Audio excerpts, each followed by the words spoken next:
Te voy a dejar dormir. Oye, ve a preparar el desayuno, Cori.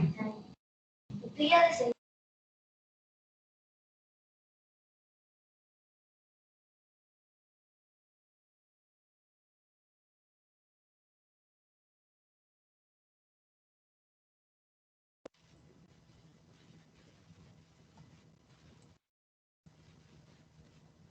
Buenos días, profe.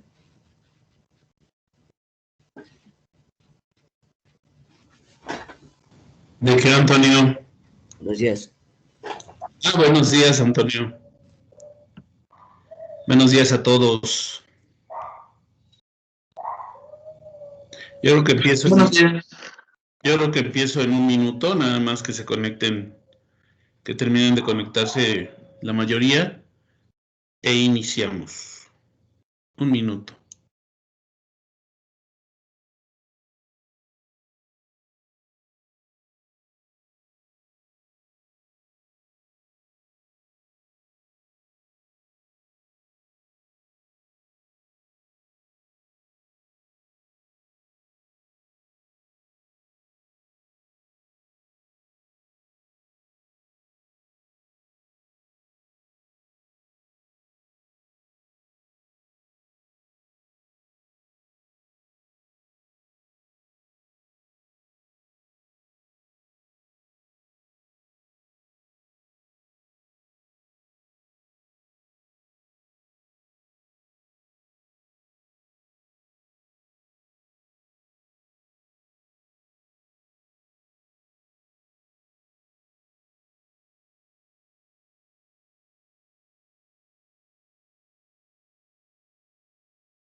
Bueno, vamos a empezar. Primero que nada, déjenme poner mi presentación en pantalla, permítanme.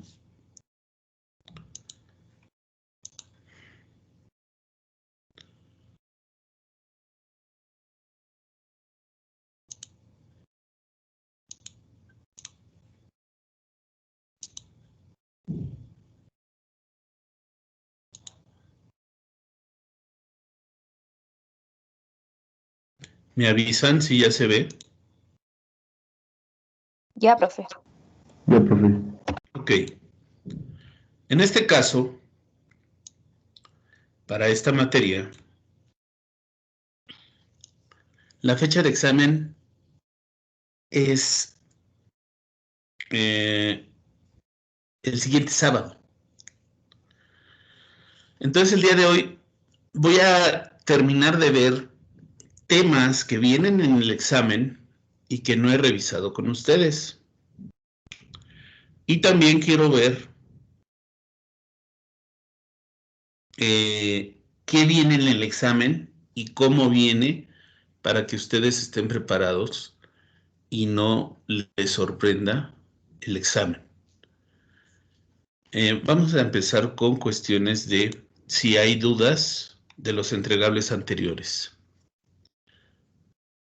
Y les quiero avisar que no va a haber más entregables a partir de este momento. Fueron 10 entregables y eso es más que suficiente.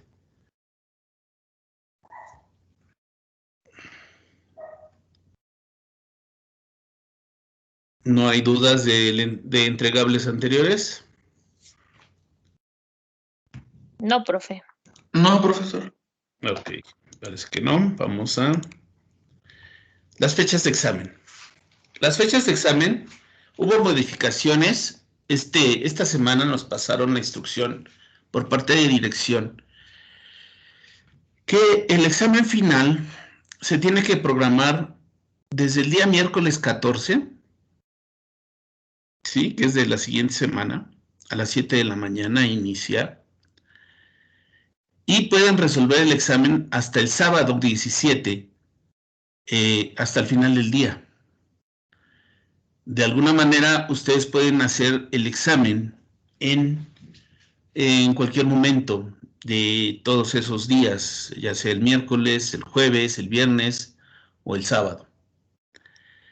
Pero yo solamente los puedo apoyar en el examen si hay algún reactivo incorrecto, si ustedes tienen fallas en su internet, etcétera, etcétera. Yo solamente los puedo apoyar durante la duración del examen, porque digamos que alguno de ustedes escogió hacer el examen el miércoles, por decir un día.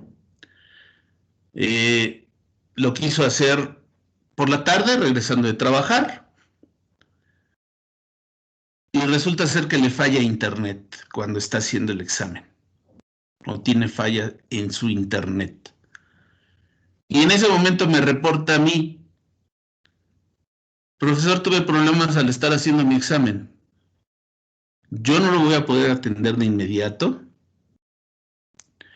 y solamente puedo atenderlos de inmediato a la hora de clase, que sería el sábado. Es por eso que se les hace la invitación a todos a que hagan el examen el día de la clase. Ya ustedes toman la decisión si lo hacen el día de la clase o no, pero en ese momento, si ustedes tienen algún problema o hay algún reactivo con algún error, yo lo puedo corregir al momento, y también puedo apoyarlos en cuestión de que si les falló el internet, ver la manera de que cancele yo ese envío que a lo mejor se envió por el hecho de que se les fue el internet. Cancele yo ese envío para que ustedes puedan iniciar nuevamente desde cero el examen. Pero solamente eso lo puedo hacer a la hora de clase. ¿Queda claro o hay alguna pregunta referente a esto?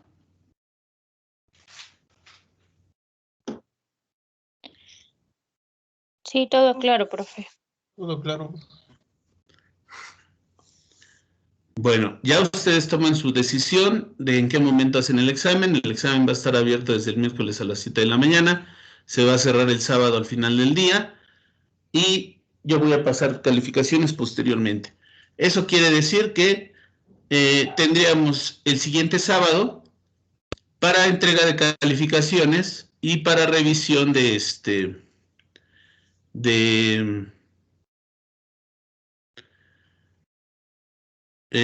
si hay alguien que no está o que quiere que hagamos revisión de sus calificaciones porque no está de acuerdo en lo que obtuvo.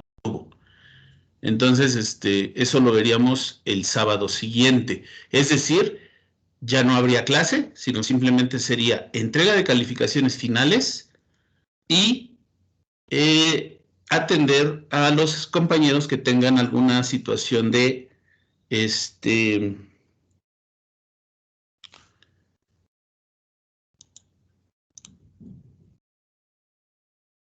alguna situación de inconformidad. ¿Queda claro? Sí, profe. De acuerdo, entonces continúo. Vamos a empezar a revisar los temas, pero antes voy a pasar a asistencia. Entonces, aquí vamos a poner el día 10.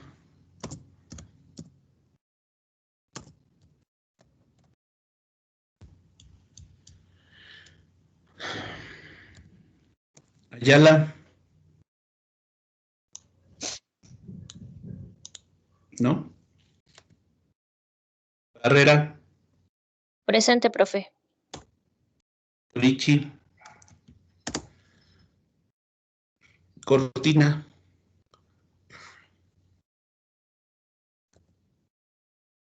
Cruz. Presente, Cruz, profe.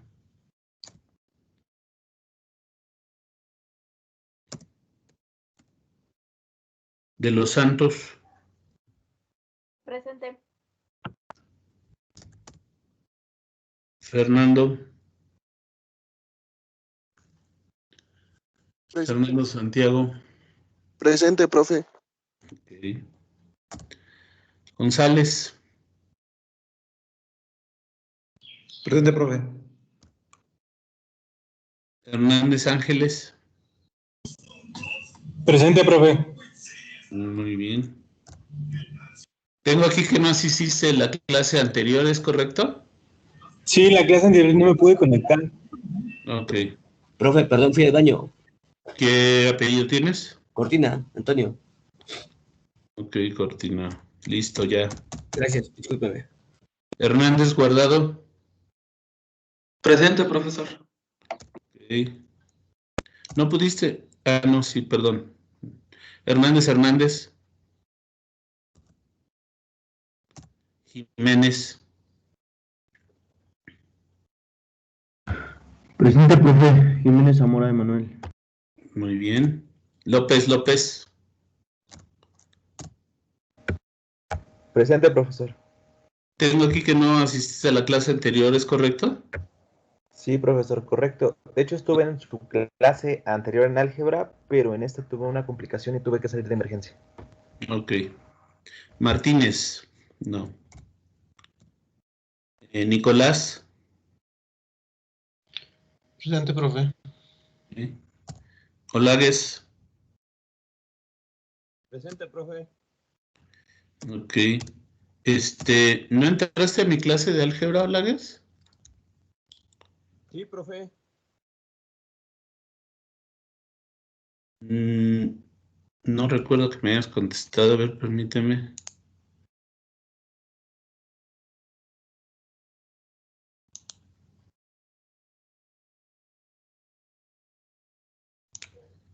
Bueno, ahorita lo checo. Ordaz. Presente.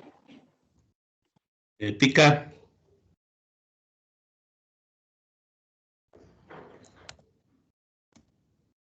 Ramírez.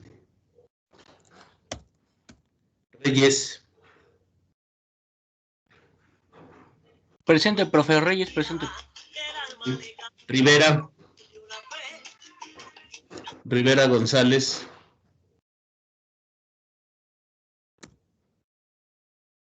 Rivera Rodríguez. Rizo. ¿Rizo no está? Ruiz. Presente, profe. Ok. Listo. Ya terminé. Bueno, vamos a iniciar. Vamos a ver lo que es el modelo OSI. Sí. Son 7 capas del modelo OSI. Ahorita les digo qué es el modelo OSI. Aquí nada más vamos a ver que el orden de las 7 capas es de abajo hacia arriba. O sea que la capa 1 sería la que está en la parte de abajo. Y así sucesivamente hasta la capa número 7. Y el nombre de cada una de las capas, aquí está en la imagen: capa física, capa de enlace de datos, capa de red, capa de transporte, capa de sesión, de presentación y de aplicación. Este modelo es un modelo internacional que se supone que es para estandarizar lo que corresponde a una red de datos. ¿Sí? Para eso se utiliza. Pero vamos a verlo más claro, más a detalle. El modelo OSI es un estándar que tiene por objetivo conseguir interconectar sistemas de procedencia distinta. ¿A qué se refiere que sistemas de procedencia distinta? Pues básicamente habla de las diferentes marcas que hay a nivel mundial. A eso se refiere con procedencia distinta. De tal manera que todas esas marcas, ¿sí?, puedan intercambiar información sin ningún tipo de impedimentos, debido a los protocolos con los que estos operan de forma propia según su fabricante. Esto quiere decir que, independientemente de quién fabrique, quién haga el equipo, ya sea el equipo final o el equipo intermedio, eso ya lo vimos, cuál es un equipo terminal y cuál es un equipo intermedio, no importa qué fabricante sea, la conexión debe de lograrse sin ningún problema. El modelo OSI está conformado por 7 capas, que ya las vimos, o niveles de abstracción. Cada uno de estos niveles tendrá sus propias funciones para que en conjunto sean capaces de poder alcanzar su objetivo final. Precisamente esta separación en niveles hace posible la intercomunicación de protocolos distintos al concentrar funciones específicas en cada nivel de operación. Es decir, que cada capa lleva ciertos protocolos y esos protocolos, el fabricante de los equipos correspondientes debe de seguir ese modelo que se llama modelo OSI. ¿Hasta aquí alguna pregunta?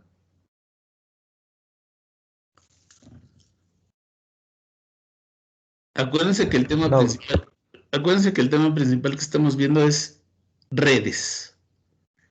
Y estamos viendo lo que es el modelo OSI en este momento. Ya anteriormente vimos lo que es los equipos intermedios, los equipos terminales, las topologías. Vimos otros detalles que tienen que ver con redes. Ahorita estamos viendo lo que corresponde al modelo OSI. Las funciones de cada capa. La capa física se encarga de la transmisión de bits a lo largo del canal de comunicación. La capa de enlace, su tarea primordial de esta capa es la corrección de errores. La capa de red, esta capa debe determinar cómo encaminar los paquetes del origen al destino. La capa de transporte, una de sus funciones es asegurarse de que los paquetes sean entregados. Es decir, cada una de las capas tiene su función distinta y es importante cada una de las capas. No es posible que se brinque una capa y que no esté funcionando, sin importar qué equipo sea o qué fabricante sea. Todos deben de seguir lo que es el modelo OSI y deben de concentrarse en las 7 capas. La capa de sesión, esta capa es la que se encarga de mantener y controlar el enlace establecido entre dos computadores que están transmitiendo datos de cualquier índole. ¿A qué se refiere cualquier índole? Básicamente estamos hablando de información que pueden transmitir las computadoras. ¿Y cuál es esa información? Pues fácil. Pueden ser fotografías, pueden ser videos, puede ser texto o puede ser voz. Y a eso se refiere la índole precisamente. Que de cualquier índole, pues puede ser voz, puede ser texto, puede ser video, puede ser imágenes. La capa de presentación se encarga de codificar los datos. Esta capa también permite cifrar los datos y comprimirlos. ¿Qué quiere decir cifrar los datos? ¿Alguien sabe a qué se refiere eso de cifrar?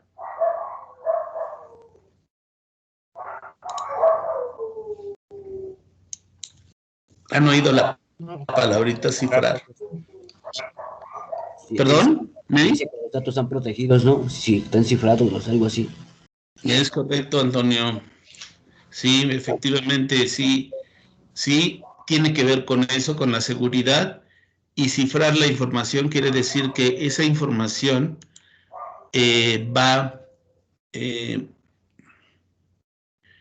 digamos que no se transmite de una manera que cualquiera pueda entenderla. Cuando va cifrada, quiere decir que va codificada y hay que decodificarla para poder entender lo que dice la información. Entonces, si alguien, por ejemplo, tuviera la oportunidad o el conocimiento de poder capturar esa información cuando uno la está transmitiendo, pues si no se sabe de qué manera va cifrada, no la puede traducir. Entonces, si no fuera cifrada y se transmitiera de manera tal cual, por ejemplo, esta información que yo estoy leyendo en este momento en pantalla no está cifrada. Cualquiera de ustedes la puede entender y la puede leer.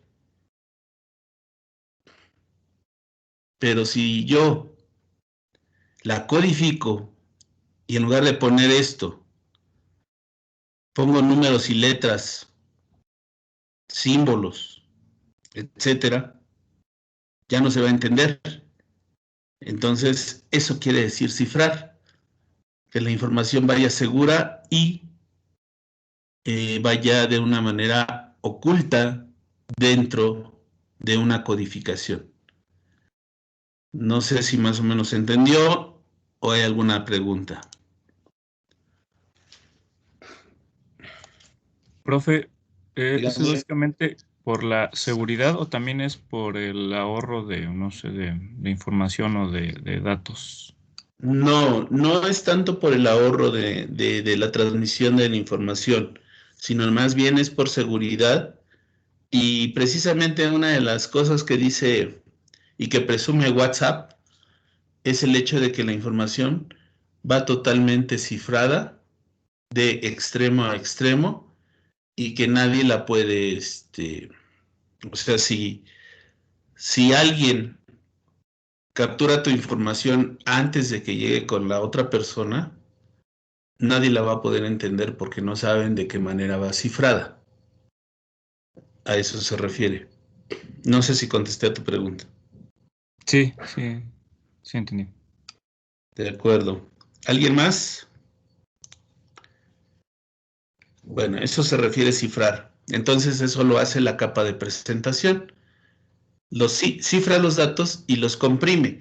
Esta parte de comprimirlos sí es para ahorro de espacio.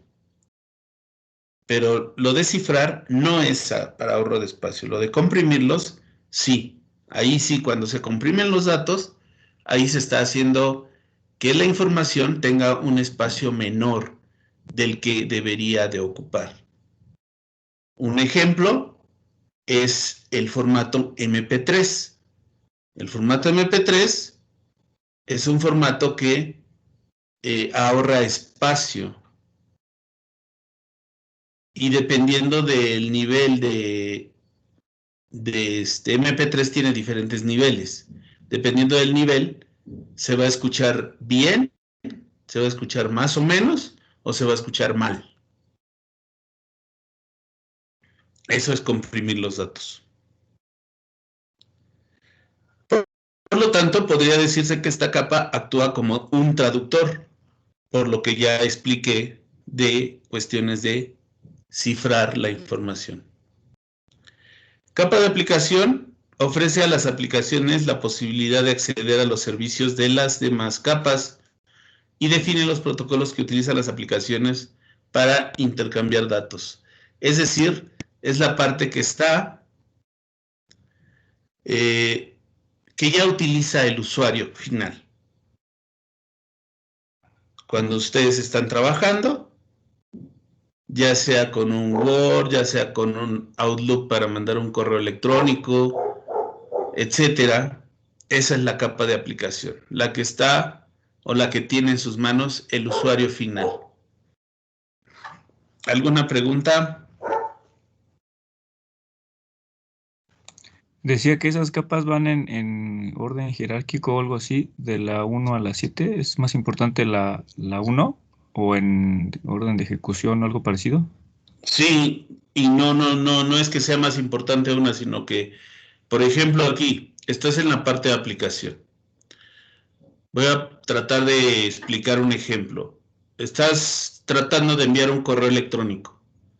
Escribes tu correo electrónico, ¿sí? Lo terminas de escribir, le pegas, no sé, tal vez le pegues ahí un archivo anexo, y le das clic en enviar. Al momento en el que lo envías, en segundos, porque esto es cuestión de segundos o en cuestión de microsegundos o milisegundos, se cifra en la capa de presentación, o sea, pasa a la capa de presentación. Aquí se cifra la información y se comprime si hay posibilidades de comprimir. Pero de que se tiene que cifrar, se tiene que cifrar. Entonces se cifra aquí. Luego la capa de sesión se encarga de abrir una sesión de conexión para que se pueda enviar esa información. La capa de transporte se encarga de, acá lo decía, se asegura de que los paquetes sean entregados, es decir, es la capa que va a tener como prioridad asegurarse de que tu paquete fue entregado. Si tú te has dado cuenta cuando envías un correo electrónico y no existe el servidor o escribiste mal la dirección de correo y el servidor no puede encontrar esa dirección que escribiste, ya sea porque la hayas escrito mal o porque te la hayan dado mal o porque realmente no exista la dirección, se te regresa un correo que te dice, esta dirección no pudo ser encontrada. Entonces eso es gracias a esa capa de transporte. Ok, sí me ha pasado. Entonces, en este caso, cada una de las capas tiene su función. La capa de red busca los caminos adecuados por donde se van a ir los paquetes para llegar a su destino final. La capa de enlace de datos también hace su función, que por aquí dice, es corrección de errores. Entonces, si hay algún error y se puede corregir, la capa de enlace se encarga de hacer eso. Y la capa física, ¿sí? Ya que llegó a la capa física, ya se transmiten los bits, los unos y ceros, que se tienen que transmitir. Entonces, aquí fue desde acá, de aplicación, hasta la física. Y cuando recibe tu compañero que va a recibir el correo electrónico, o la persona a la que se la mandaste, va al revés. Llega en la capa física primero, y va pasando por cada una de las capas hasta llegar a que llega a su Outlook y él puede abrirlo en la aplicación del Outlook y puede verlo. No sé si contesté tu pregunta o fue algo muy... No, sí lo entendí. Entonces, ¿este modelo sí es un protocolo, digamos, o es...? Son varios protocolos y son diferentes protocolos que trabajan en cada una de las capas. Ok, pero ese es mundial entonces. Sí, es correcto. Esto es mundial. Precisamente por eso uno puede enviar un correo electrónico a diferentes países, sin importar que en esos países tal vez la marca que están utilizando no es la misma marca que tú estás manejando aquí. Estoy hablando de las marcas puede ser de las computadoras, puede ser del módem que tengas en tu casa, puede ser de los equipos que tenga el proveedor que te está dando internet. Todos ellos están involucrados para que tu correo electrónico pueda llegar. Y el modelo OSI lo que permite es que sin importar qué marcas están involucradas, qué fabricantes son los que hicieron esos equipos, tu correo electrónico va a llegar. O debe de llegar. Ok, gracias. Ahorita hablé de un correo electrónico, ¿no? Pero puede ser esta videollamada que tenemos ahorita en vivo, la que estamos haciendo en este momento, donde todos estamos conectados. Ahorita me dice aquí que somos 17 los que estamos conectados.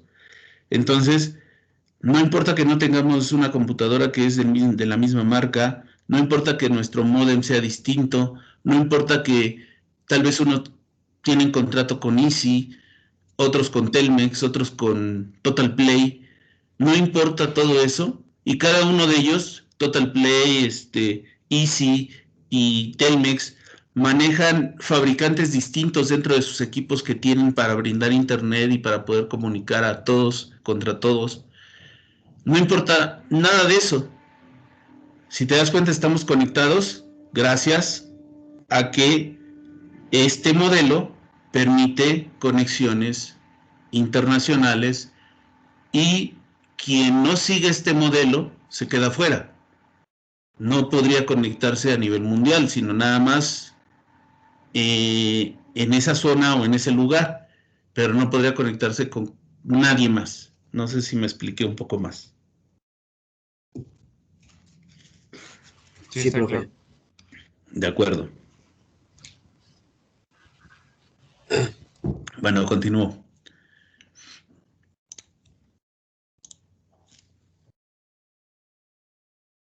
Hay un protocolo muy conocido en redes, para los que manejan redes, que se llama Ethernet. Este protocolo es un estándar de redes de área local para computadoras. Define las características de cableado. Aparte de definir las características de cableado, también define los formatos de tramas de datos del nivel de enlace de datos del modelo OSI. Es decir, este modelo está en la capa número 2 del modelo OSI. Está en la capa de enlace de datos. Ahí es donde trabaja este protocolo. Es decir, corresponde a la capa 2 del modelo OSI. Ethernet se tomó como base para la redacción del estándar internacional IEEE 802.3, siendo usualmente tomados como sinónimos, ya sea podemos decir Ethernet o podemos decir IEEE 802.3, que bueno, es de más,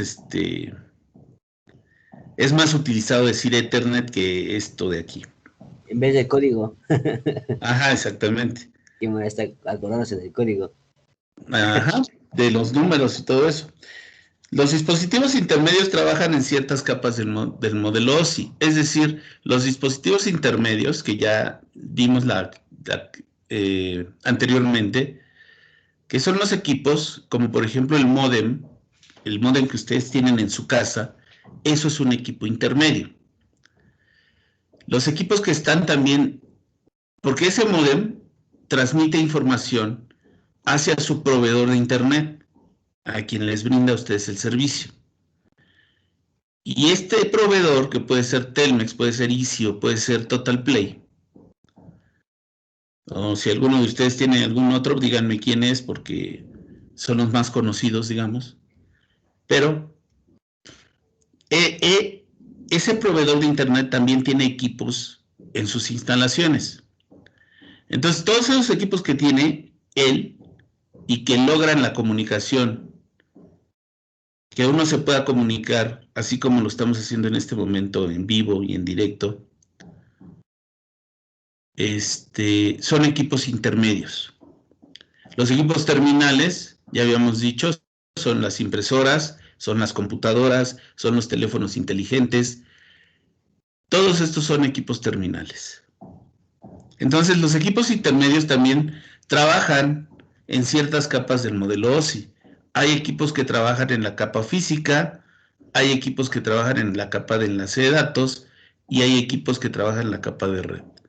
Generalmente lo que es transporte, sesión y presentación, ya esta parte no es un equipo propiamente, ya estos son protocolos. Ya esto lo hace la computadora, digamos, el equipo terminal. Pero a partir de la parte de red, enlace de datos y física, sí son equipos intermedios. Entonces, en este caso, el hub que les dejé investigar, que es un hub en uno de los, creo que fue en el último entregable, donde investigaron, sí fue en el último entregable, donde investigaron qué es un hub, qué es un switch, qué es un router, qué es un puente. Entonces aquí les indico que el hub es un equipo de capa 1, el switch es un equipo de capa 2 y el router es un equipo de capa 3. ¿El que tenemos en casa es un router, profe? ¿Perdón? El que tenemos en casa, al que nos conectamos en internet inalámbrico, ¿es un router? Sí, que se le llama también modem, eso es un router. Y si, por ejemplo, También el hub es A ver, uno por uno. ¿Quién estaba primero, perdón? Adelante, compañero.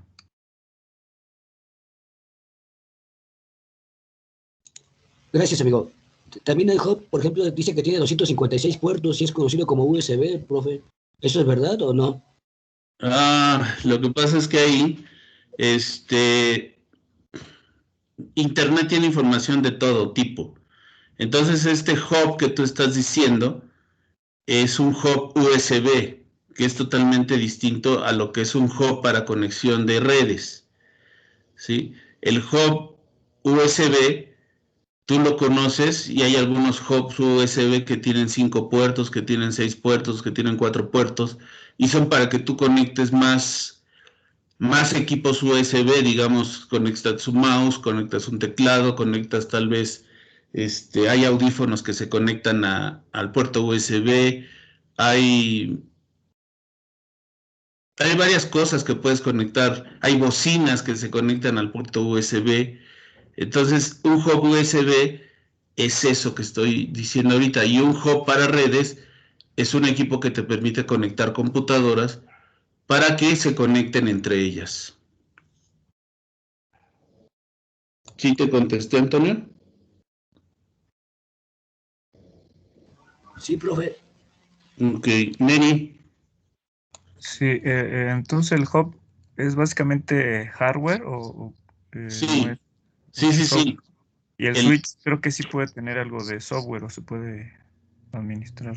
Normalmente un hub no se administra, ya viene con lo que viene de fábrica y nada más está listo para que lo conectes y interconecta computadoras.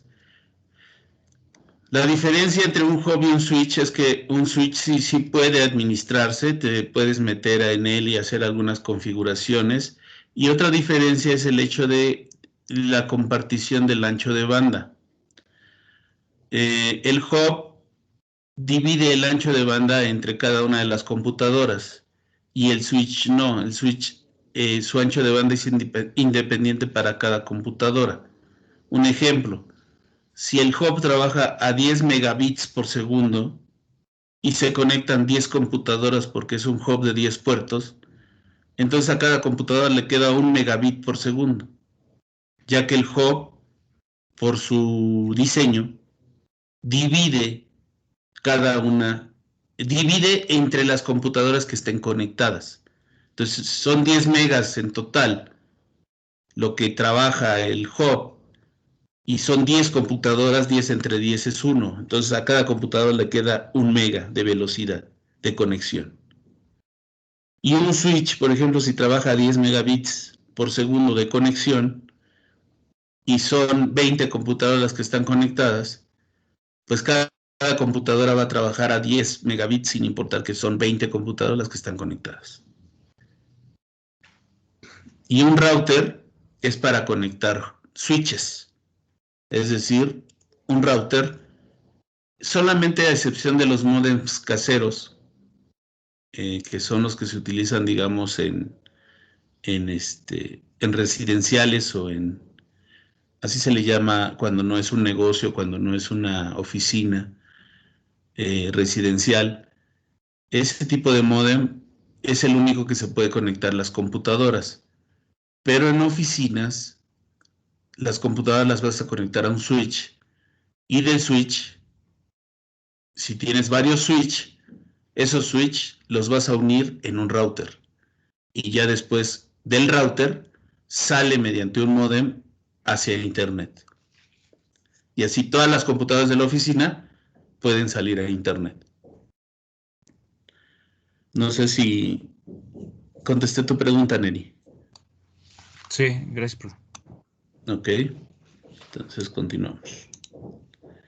Entonces, que quede clara esta parte, el hub es un equipo de capa 1, el switch es de capa 2 y el router es de capa 3. Vamos a ver ahora medios de transmisión. Los medios de transmisión básicamente son por dónde se va la información. Entonces, en este caso, tengo yo aquí 5 medios de transmisión. El cable coaxial, el cable UTP, el cable par trenzado, el cable de fibra óptica monomodo y el cable de fibra óptica multimodo. Todos son cables. Aquí nada más vamos a revisar esta parte que es de cable. No vamos a revisar la parte inalámbrica ahorita. Entonces tenemos 5 diferentes tipos de cables. Y esos medios de transmisión se utilizan en diferentes momentos. Por ejemplo, el cable coaxial, que todos lo deben de conocer, porque en todas las casas tienen uno, por lo menos, deberían de tener uno de estos. Es un cable para transportar señales eléctricas de alta frecuencia que posee 2 conductores concéntricos, uno central llamado núcleo, que es este de aquí, el que está indicado por la letra D, y encargado de llevar la información, y uno exterior de aspecto tubular, que es este que está redondito aquí, enredado, como malla, ¿sí? Este se le llama malla, blindaje o trenza, que sirve como referencia de tierra y retorno de las corrientes. Es decir, quien lleva la información es este de aquí, el de en medio, y este de acá es un blindaje. Y es muy utilizado este tipo de cable en televisión, o se ha utilizado desde hace muchos años en cuestiones de televisión. Por eso les digo que forzosamente tienen un cable de este tipo en su casa, porque es el que va de la antena a la televisión. Luego viene lo que es el cable UTP. Aquí le estoy poniendo como ejemplo el de categoría 6, pero existen diferentes categorías de este tipo de cable. Inició desde un principio, cuando se inventó este tipo de cable, pues en la categoría 1, ¿no? Ahorita ya va en la categoría 8, 8 punto y algo, es decir, ya las categorías están bien avanzadas y ya va en una categoría, me parece que la número 8 actualmente. Pongo este ejemplo nada más por poner un ejemplo, no porque tenga algo en particular. El cable contiene 4 pares de cable de cobre trenzado, es decir, creo que ya lo habíamos visto anteriormente, se ven dos cablecitos, cuando estoy hablando de los colores, si se acuerdan, 2 cablecitos trenzados, entonces tiene 4 pares, entonces tiene en total 8 hilos de cobre. Aunque la categoría 6 está hecha con cable del 23 AWG, es decir, el grosor del cable es del 23 AWG, esto no es obligatorio. La especificación dice, esta especificación, aclara que el cable puede estar hecho con grosor del 22 y del 24. Esto es el grosor de lo que es el cablecito de cobre. Cuando es usado como cable patch, es decir, ahí en las casetas de telecomunicaciones o cuartos de telecomunicaciones, hay una cosa que se llama patch panel, y ahí se utilizan cables de 3 metros máximo para hacer el parcheo de una conexión hacia otra conexión. La categoría 6 acaba normalmente en conectores RJ45, que esos los vimos en la clase anterior. A pesar de que algunos cables categoría 6 son incómodos para terminar de tal manera, sin piezas modulares, esta práctica no cumple con el estándar. Se utiliza mucho para conectar de una computadora al switch. Es un cable muy utilizado en oficinas, hasta en la propia casa, para conectar la computadora al switch. En una casa sería la computadora al módem. El cable de par trenzado es el que llega del teléfono, ¿sí? Es el que se usa en telefonía. Y los tipos de conectores se llaman RJ11, que también deben de conocerlo porque, bueno, depende de quién sea su proveedor. Pero si en algún momento llegó a ser Telmex, Telmex pudiera llegar con ese tipo de cables a brindarle el servicio de internet. Si no llega con ese tipo de cable, llega con fibra óptica. Pero es mayormente utilizado en telefonía. Y la fibra óptica monomodo se utiliza en enlaces metropolitanos. ¿Cuáles son los enlaces metropolitanos? los que están dentro de las ciudades. Es decir,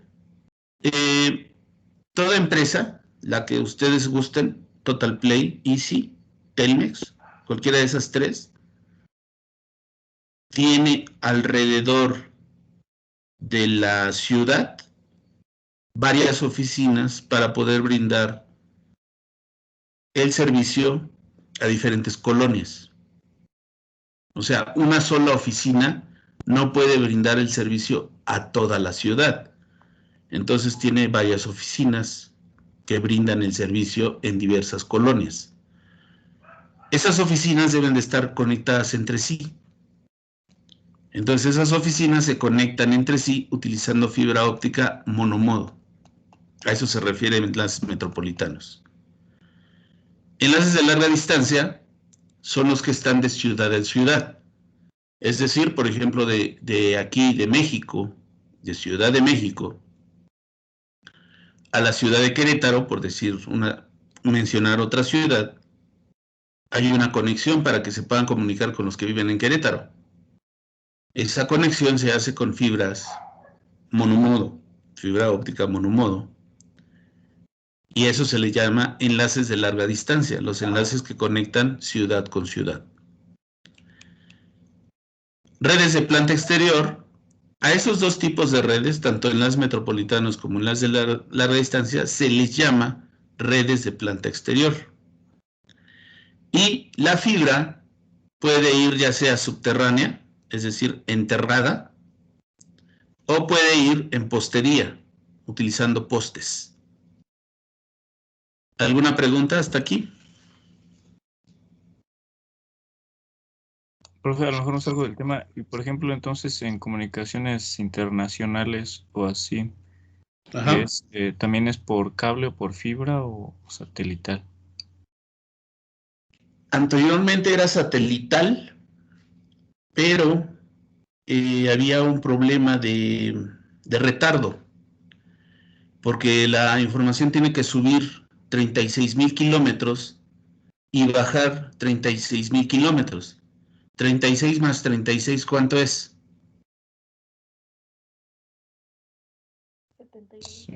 72. 72,000 kilómetros tenía que recorrer la información para llegar de un lugar a otro.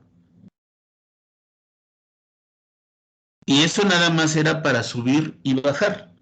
Entonces, en este caso, cuando tú hablabas, terminabas de hablar, te tenías que esperar cierta cantidad de segundos, a lo que uno no está acostumbrado, pero hay que esperarse cierta cantidad de segundos, por lo menos unos 4 segundos te tienes que esperar, para que esa información llegue completa del otro lado y la otra persona pueda terminar de escuchar lo que dijiste.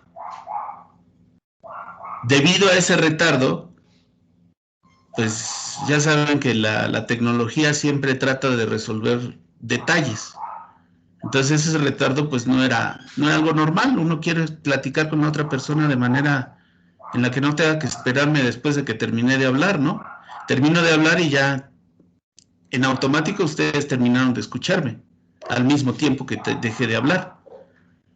Pero cuando es una comunicación por satélite no sucede eso. Termino de hablar y tengo que esperarme de 4 a 5 segundos a que llegue toda la información del otro lado y me pueda escuchar completo con quien estoy hablando. Entonces tengo que esperar y ya después seguir hablando.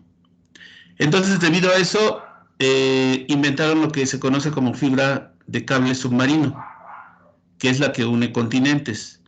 Y entonces hay una gran cantidad de fibra en el mar uniendo continentes.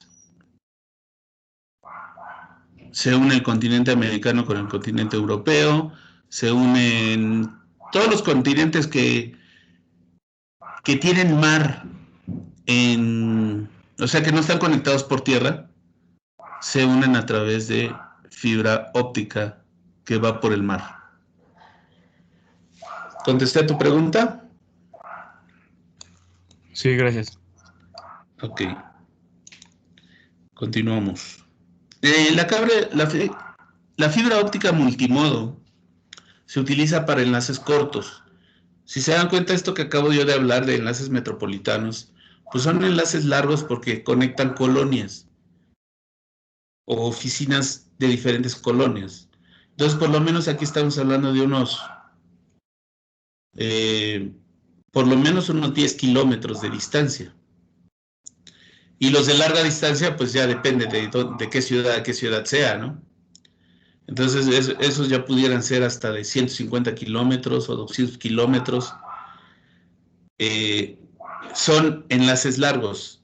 La fibra multimodo está hecha para enlaces cortos, es decir, solamente cableos en interiores, cableado en edificios para conectar, digamos, desde el piso de arriba hasta el piso de abajo. A ese se le llama cableado vertical, ¿sí? En un edificio hay que conectar el piso de hasta arriba con el piso de hasta abajo. Entonces, a veces el cable, pues, un cable de este tipo, ya lo habíamos comentado la vez pasada, lo máximo que se puede extender es 100 metros. Entonces, 100 metros pudiéramos tener la suficiente distancia para conectar el piso de arriba con el piso de abajo. Entonces, en ese caso se utiliza fibra multimodo que puede llegar a tener hasta 2 kilómetros de distancia. Y también se utiliza en cableado de campus universitarios. Por ejemplo, la UNAM, que es un campus bastante grande, pues para conectar edificio con edificio hay que hacerlo mediante fibra óptica multimodo. ¿Alguna pregunta hasta aquí?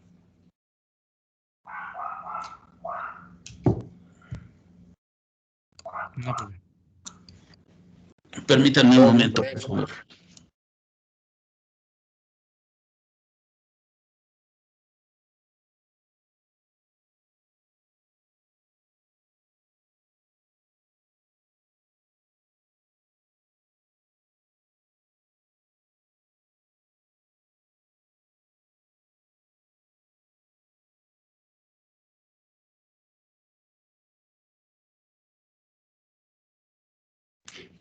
Bueno, me sigo.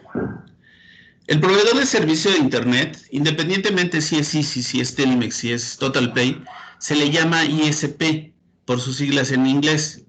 ¿Qué quiere decir ISP? Básicamente significa Internet Service Provider. Eso quiere decir en inglés. Y generalmente se le llama ISP a un proveedor de Internet. Es la empresa con la que puedes contratar tu servicio de Internet, móvil o fijo. ¿Sí? Ustedes saben que tienen Internet en su celular. Ahí tienen un contrato con Telcel o con alguna otra. Pero su Internet puede ser móvil o puede ser fijo. En su casa obviamente lo tienen fijo y en su celular tienen Internet móvil. Entonces aquí pongo algunos ejemplos de estos prestadores de servicio o ISPs. Existen sistemas de monitoreo de redes, es decir, equipos que se dedican a monitorear las redes. De tal manera que cuando haya alguna emergencia, alguna falla en la red, estos equipos de monitoreo informen de manera inmediata que hubo un problema y también informen en dónde puede estar ese problema, para que el proveedor de red inmediatamente empiece a trabajar en una solución y empiece a darle solución. Eso que a veces pasa de que me quedé sin internet, puede ser local, es decir, puede ser por problemas de cuestiones de tu casa, de que se fue la luz, por ejemplo, o puede ser un problema de que toda la colonia se quedó sin internet. Y entonces eso es una falla de red grave, donde el proveedor de internet tiene que intervenir de inmediato con su equipo de trabajadores para solucionar el problema. Entonces, existen estos equipos que son tanto hardware como software que se conectan a la red y que están monitoreando el trabajo de la red o el funcionamiento de la red. Y uno muy famoso se llama Nagios. Otros, pues ahí tienen NetCrunch, OpenNMS y CAPSA. Son ejemplos nada más, no son los únicos, pero sí quería hablarles de que las redes, para su buen funcionamiento, pues tienen equipo de monitoreo de red. Ahora, cada proveedor de servicios de red indica que su red es la mejor. No, pues yo te ofrezco una red que trabaja todo el año sin ninguna falla. Que eso es mentira. Porque todas las redes tienen fallas durante el año.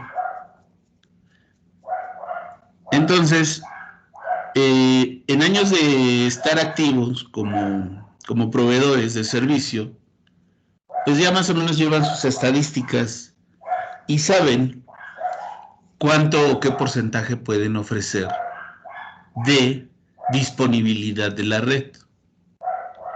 ¿A qué se refiere la disponibilidad de la red? La disponibilidad de la red se refiere a qué tanto la red está en funcionamiento durante un año. Esto se mide por año, la disponibilidad de la red. Entonces, en este caso, pudiera ser que te diga el proveedor, nosotros garantizamos el 99% de la red, de la disponibilidad. Entonces el 1%, digamos que al año queda fuera. Es decir, durante un año, el 1% deja de funcionar. No quiere decir que ese 1% sea en una sola ocasión. Puede ser en diferentes momentos, pero que el total durante todo el año que falló la red sea 1%. ¿Cómo es posible que se haga en porcentaje? Lo que pasa es que esto se hace con un cálculo en horas y minutos. Si es necesario se ponen días también, dependiendo. Por ejemplo, el 100% sería 365 por 24, que son el número de horas por día. 365 por 24, ¿cuánto es?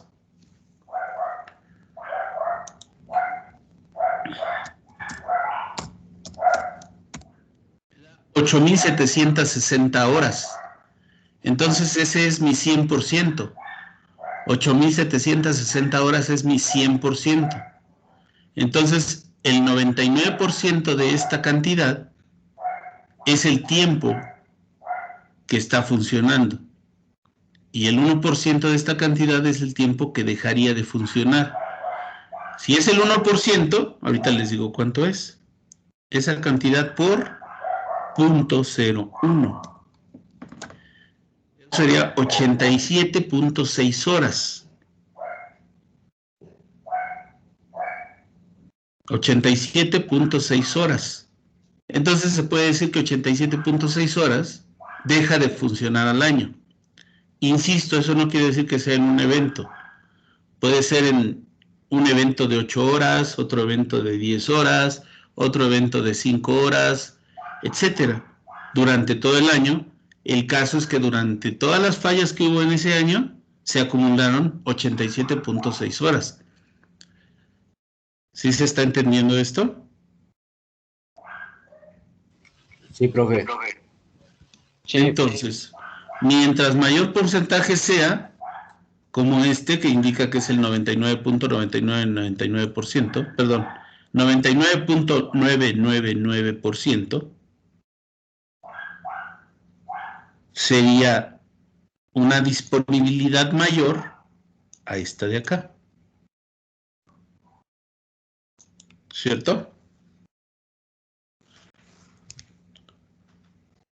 Sí, profe, y en el caso a veces, por ejemplo, en las noches, que yo creo que mucha gente se conecta y se cae el internet, El ¿es por servicio. algo, es por la infraestructura o algo del servidor o algo del... No, hay muchas empresas, bueno, todas las que he mencionado y las que me falta por mencionar, hacen actividades de mantenimiento en las noches, que es cuando menos gente se conecta. Entonces, si tú has tenido la mala suerte de quererte conectar en la noche y ver que no tienes internet, es porque están haciendo un servicio de mantenimiento y te está afectando.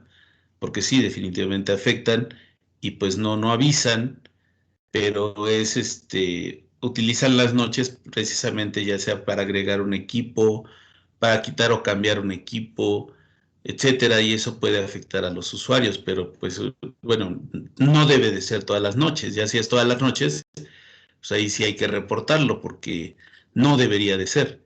Sí puede suceder una vez, no sé, cada 6 meses, por decirte algo, ¿no? Si no es que una vez al año, y sería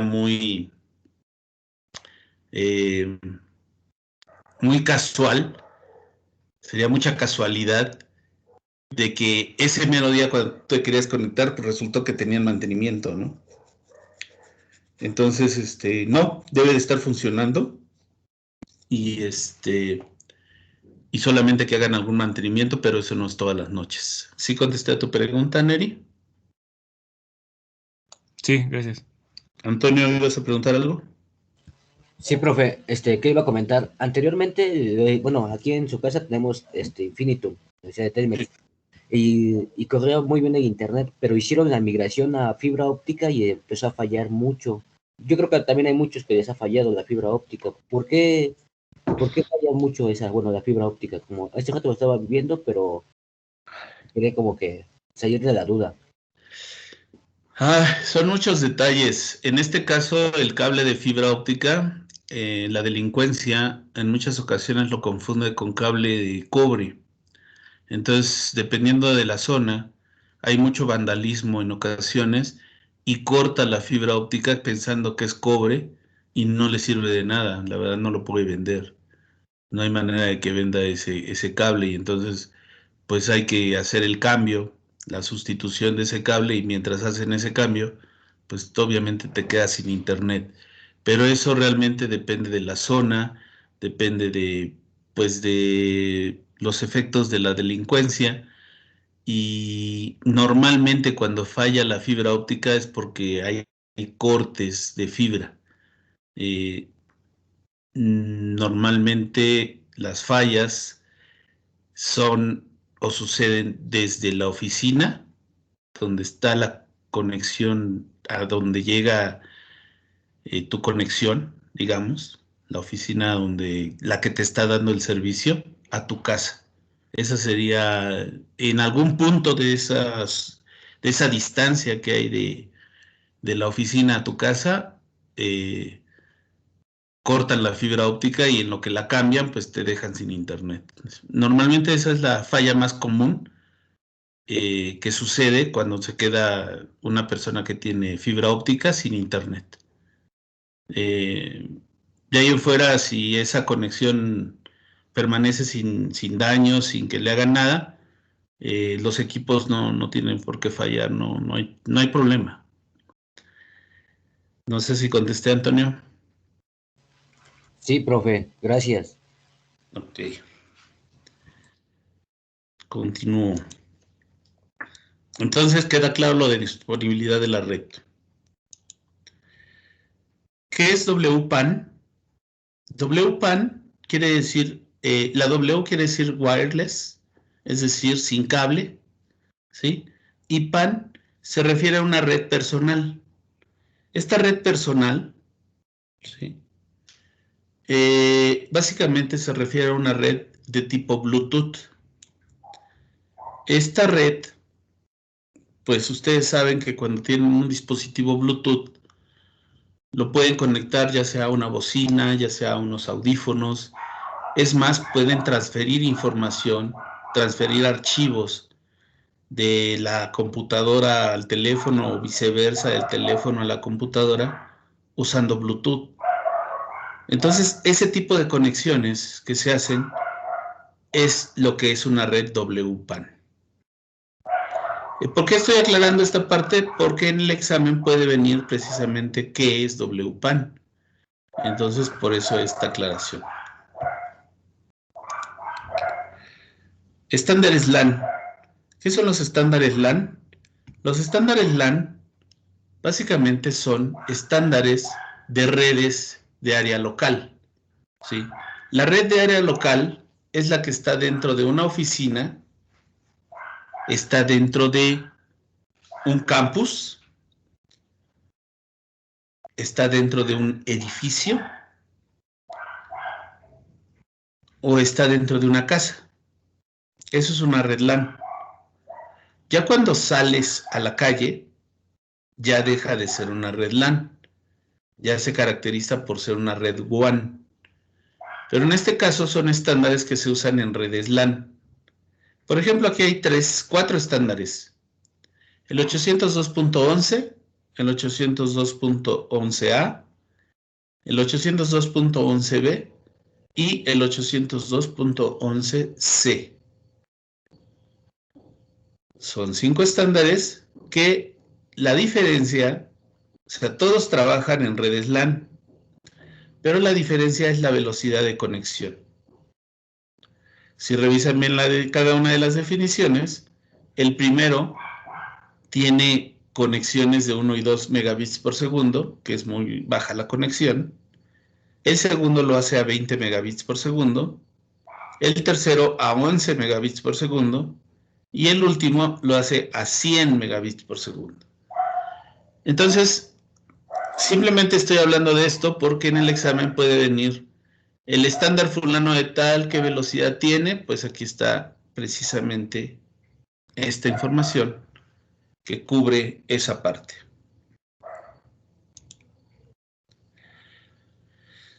Bueno, en cuanto a conceptos fue todo. No sé si tengan alguna pregunta en cuanto a los conceptos que se vieron, todo esto que revisamos hace un momento.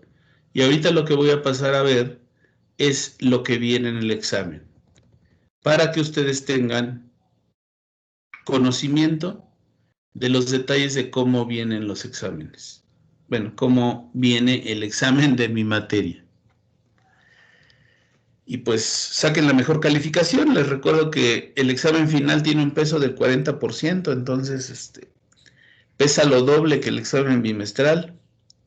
Hay que ponerse muy, muy atento al examen, a las preguntas, lo que respondan, porque tiene un peso del 40%.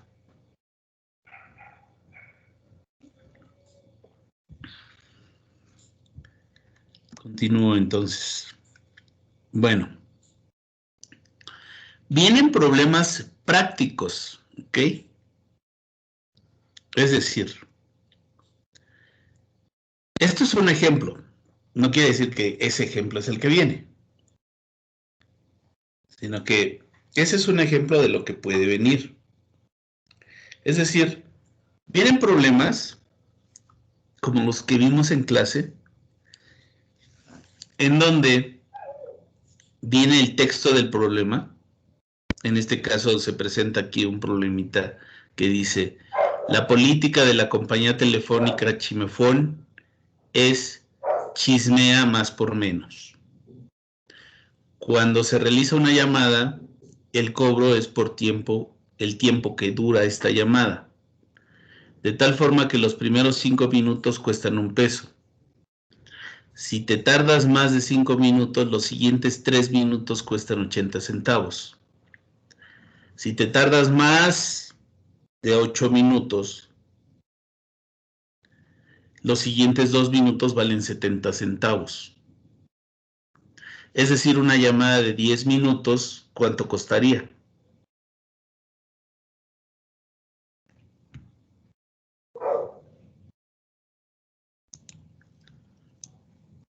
Una llamada de 10 minutos exactamente costaría 1 peso más 80 centavos más 70 centavos. Sería 2.50. Una llamada de 10 minutos. Pero si te tardas más de 10 minutos, a partir del 10º minuto, 50 centavos por los siguientes minutos. Realiza el algoritmo correspondiente. Entonces, ustedes no van a hacer el algoritmo, porque el algoritmo ya lo estoy presentando yo. En las soluciones, yo pongo 4 soluciones distintas. Y en esas 4 opciones, una de ellas es la correcta. Entonces, lo que ustedes tienen que revisar es cuál es el algoritmo que resuelve el problema. No sé si expliqué bien a qué me refiero y cómo viene esto de los problemas. Obviamente vienen diferentes problemas y cada problema pues tiene su algoritmo de solución y cada problema trae sus 4 opciones con 4 diferentes algoritmos y solamente uno de ellos es el que resuelve bien el problema. ¿Alguna pregunta? Esto es importante porque de estos problemas son 5 problemas en el examen. 5 problemas de este tipo y cada problema vale 0.8 puntos. 0.8. En total son 4 puntos por este tema. Dime, Antonio. Nada, profe.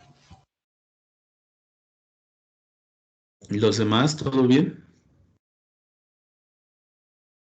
¿Cuántas preguntas vienen en el...? Ah, perdón. En el examen vienen 25 preguntas en total. Y 5 preguntas son referente a esto que acabo de platicar. Perfecto, profe, gracias. Nelly, ¿vas a preguntar algo? Sí, tendríamos que entonces plantear bien el problema y más o menos resolverlo para poder tener la respuesta, ¿no? O en este caso, revisar el algoritmo, revisar cada algoritmo de manera rápida. Es decir, ustedes deben de estar ya preparados para que un algoritmo lo puedan revisar de manera rápida y elijan el correcto de las 4 opciones que se les están poniendo. ¿Sineri? ¿Contesté bien? Ah, ok, entonces voy a poner 4 respuestas de la solución o 4 algoritmos. 4 algoritmos.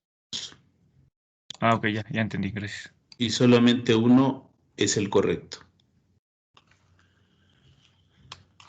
Ok, entendí. Ok. De acuerdo. Entonces continúo.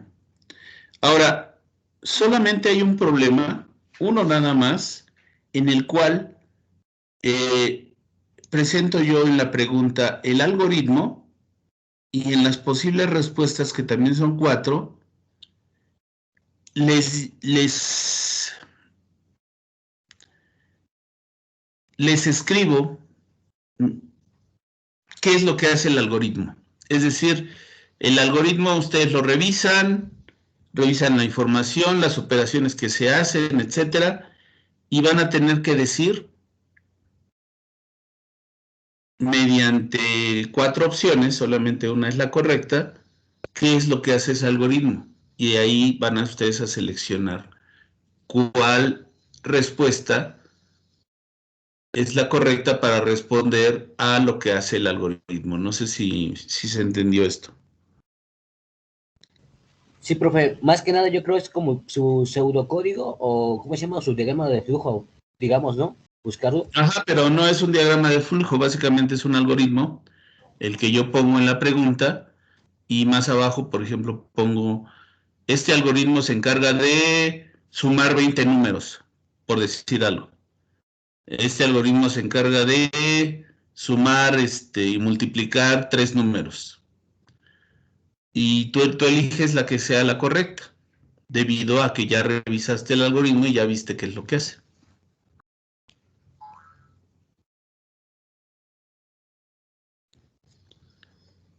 Sí, o no.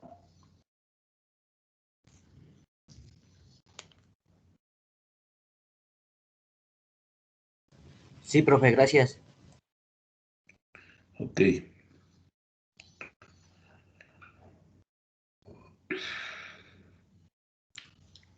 Ahora, esta pregunta nada más es una, pero no les va a aparecer a todos, porque en total son 10 preguntas. De esas 10 preguntas son 9 del tipo que tengo aquí.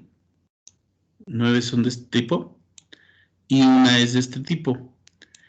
De esas 10, de manera aleatoria, les van a aparecer 5 en su examen.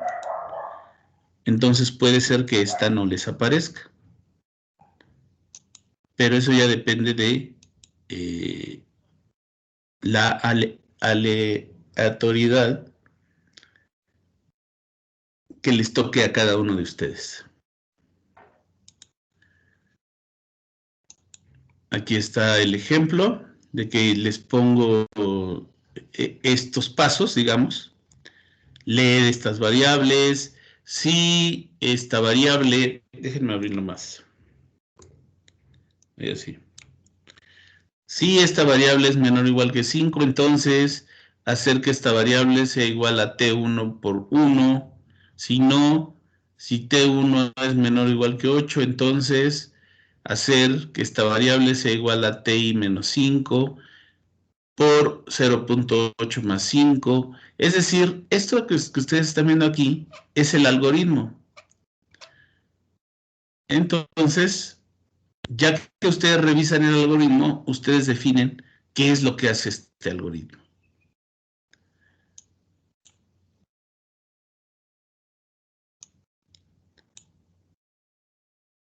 De alguna manera pues es más complicado, pero lo quise poner de ejemplo. No voy a poner el que viene en el examen. Pero sí es la manera en que se hace la pregunta.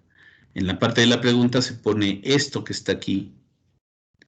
Y en la parte de la respuesta se pone, este algoritmo se encarga de verificar si la variable tal es mayor que 10.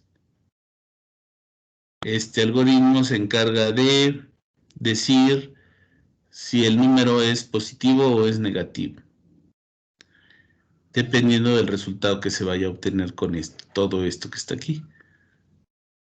Sí se entiende esa parte porque parece que no, y no quedo muy convencido de que lo entiendan. El otro sí, pero no estoy muy convencido que me estén entendiendo cómo es la pregunta. ¿O sí? Sí, yo entiendo que usted nos va a poner el algoritmo y nosotros vamos a elegir cuál es el problema que está resolviendo tal algoritmo. Así es, de 4 opciones que les voy a poner. Y de esas 4 opciones, una es la correcta de lo que realmente realiza el algoritmo. Así es, Nelly. Entonces, ¿sí se entendió? Sí, profe. Sí, profe. De acuerdo, gracias. Luego, ¿qué más viene en su examen? Como resulta ser que por cuestiones de instrucciones de dirección, este examen debe de incluir temas que se vieron en el primer bimestral. Entonces, en este caso, se tiene que viene cuestiones de continuidad o de secuencia numérica. ¿Sí se acuerdan de esa parte? Ahorita les voy a mostrar un ejemplo, pero primero les digo lo demás. Vienen preguntas teóricas de redes sobre topología, sobre modelo OSI, sobre Ethernet, sobre equipos intermedios, sobre medios de transmisión y algunas otras más. pero se supone que todo lo vimos y nada viene, bueno, no viene algo que no se haya visto. Entonces ahí en esa parte deben de estar tranquilos porque todo lo vimos. Esas preguntas teóricas y continuidad o secuencia numérica, todo esto son 20 preguntas en total. Y alguna que otra pregunta sobre conceptos ¿se acuerdan que al principio vimos lo que son definiciones de informática, de telemática, de robótica, de ¿qué más? Se me fue. Nanotecnología. Computadoras vestibles.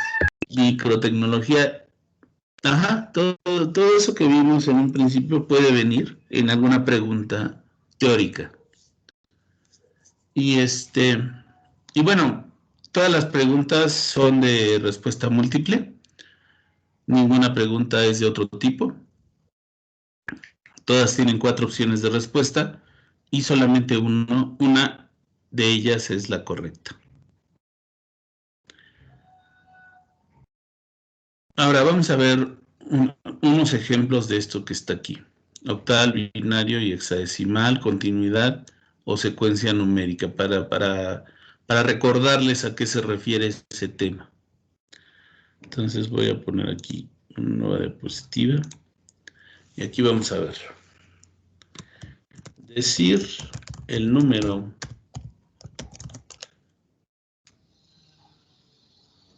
en sistema octal que continúa después del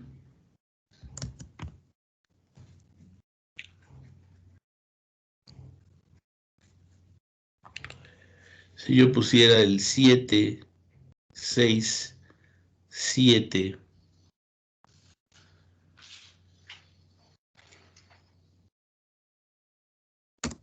no me lo creen que siga.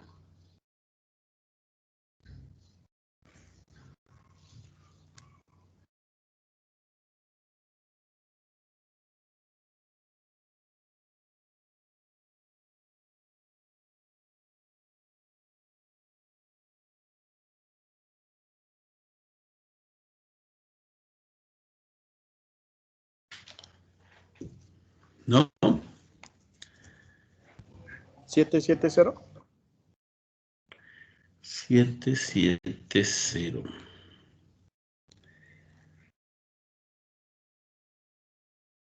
Correcto.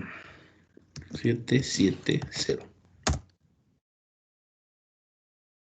Y a eso me refiero con problemas de continuidad. Es decir, yo les doy un número que puede ser en octal, puede ser en hexadecimal y puede ser en binario. Obviamente para esto no les estoy pidiendo que ustedes o que no van a tener opciones para elegir. Claro que sí. Ustedes van a tener 4 opciones para elegir y solamente una es la correcta.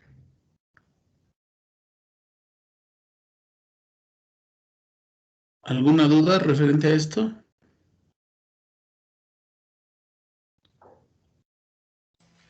No, profe. No, profe. Ok, recuerden que puede ser en octal, puede ser en hexadecimal y puede ser en binario. Más bien, vienen de los 3. Vienen de octal, vienen de hexadecimal y de binario. Para que se preparen en cuanto a esto, este detalle.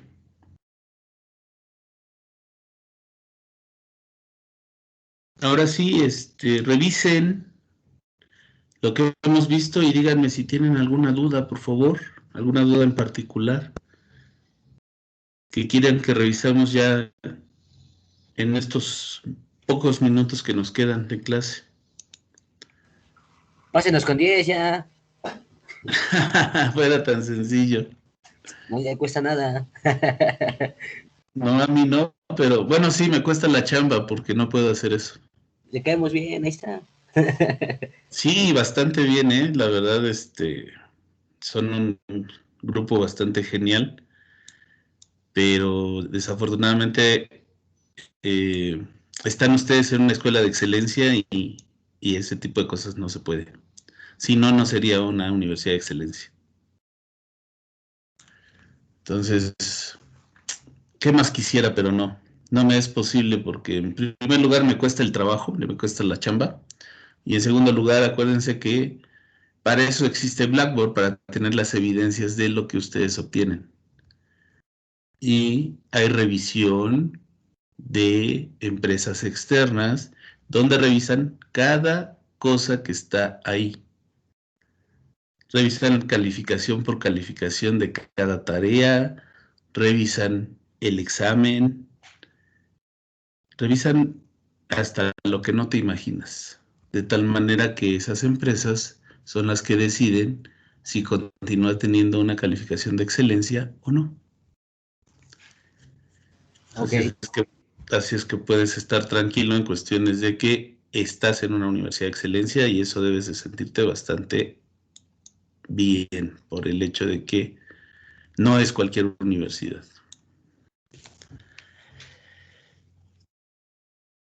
Pero sí les puedo recomendar que estén tranquilos en el examen, se den su espacio, no procuren que no haya interrupciones, porque tienen cierto tiempo, y entonces si hay alguna interrupción, no pueden ustedes detener el cronómetro está corriendo y no se puede detener en el momento que se inicia, no se puede dar una pausa, ni para ir al baño, así es que tengan eso en cuenta, no pueden pausar el tiempo. Si van a tener necesidad de ir al baño, pues ese tiempo sigue corriendo. Prepárense con ese tipo de detalles. Insisto en que tengan un espacio donde no haya interrupciones, donde no llegue alguien y les diga, hay que hacer esto ahorita en este momento, o cualquier detalle de este tipo, porque el reloj sigue corriendo y pues ustedes, por el hecho de la parte práctica es precisamente los problemas que vienen, que les comenté en un inicio, donde viene el algoritmo, viene las opciones de respuesta, o más bien viene el problema, y vienen 4 diferentes algoritmos, es donde más tiempo les va a tomar. Y pues eso sí puedo recomendarles que ustedes mismos se preparen, no solamente a nivel de haber estudiado todos los temas, sino también en lo que les estoy diciendo. Un lugar donde no haya interrupciones, su internet debe estar funcionando de manera correcta. Si ha tenido fallas en los últimos días, si han tenido situaciones de que se va y regresa, mejor repórtenlo y busquen otro lugar para hacerlo, no sé, pero yo no confiaría de un lugar donde se va un momento y regresa a otro momento, así es que tengan cuidado con ese tipo de detalles. Y pues, de verdad, mucho éxito en este examen